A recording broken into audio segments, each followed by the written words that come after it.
Breaking news, and it's not good for the entire rideshare industry. Hey, Brian, a victory for Uber, Lyft, and other gig economies here in California. A court ruling handed down just moments ago upholds the status quo when it comes to gig economy workers. So drivers of Uber and Lyft, DoorDash, they will remain independent contractors, not full-time employees, which would entitle them to certain benefits. Now, this could have broader implications because gig economy companies are fighting this battle in other states. So this ruling could boost their efforts to maintain this model, which they have fought tooth and nail for. In a statement, Tony West, Uber's chief legal officer, says today's ruling is a victory for app-based workers and the millions of Californians who voted for Prop 22. Prop 22, Brian, I don't know if it rings a bell, but it was hotly contested a few years ago. It went into effect in November of 2020. It was the voter-approved gig economy law. And Uber and Lyft shares, I think you just showed them popping in the after hours on this news, because if it wasn't upheld, it would have raised their costs enormously. I think we're going to have to start doing this show in California, Deirdre, because all the news that everybody cares about right now is California. We've got Silicon Valley Bank on the brain.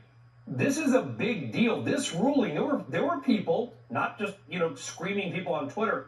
There were real people who were suggesting that whatever you think of it personally, this could really doom Uber and Lyft's business in a certain way. This is a huge ruling, maybe not for the drivers, I know, but for the companies, it's got to be.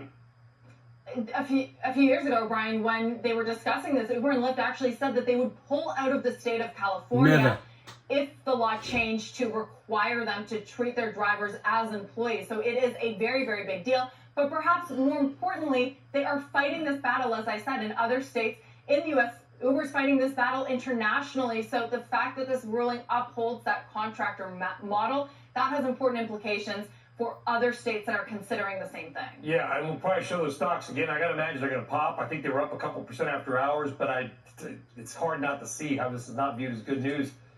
Deirdre Bose, I can't wait to see what you got for us the next block. Very, very bad news, and I'll tell you why. Now, there's a lot of people that said, "Oh, good, this is great. We get to stay independent contractors." I'll tell you why this news is not great. Uber and Lyft spent over $200 million to get Proposition 22 through, right?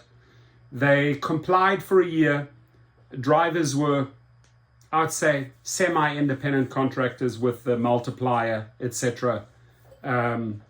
Then what happened here is that California appealed. It went to the appeals court, and today Uber and Lyft win, right? Stocks rise.